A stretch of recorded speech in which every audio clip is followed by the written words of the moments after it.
అందరికీ good morning.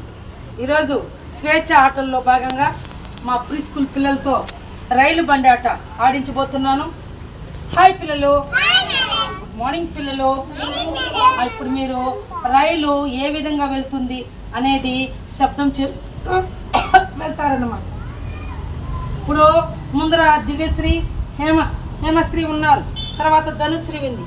కరెక్ట్గా అమ్మ ఇక్కడ ముందుకు వెళ్ళి నేను కూడా పాడతాను, నువ్వు ఆ విధంగా యాక్షన్ చేసుకుంటూ వెళ్ళాలి. చిక్కుముక్కు రైలు వచ్చింది, దూరం దూరం జరగండి, ఆగినాక ఎక్కండి, జోజో పాప ఏడవద్దు, లడ్డు మిఠాయి తినిపిస్తా, కమ్మని పాలు తాగిపిస్తా, వచ్చే రైలు ఎక్కిస్తా.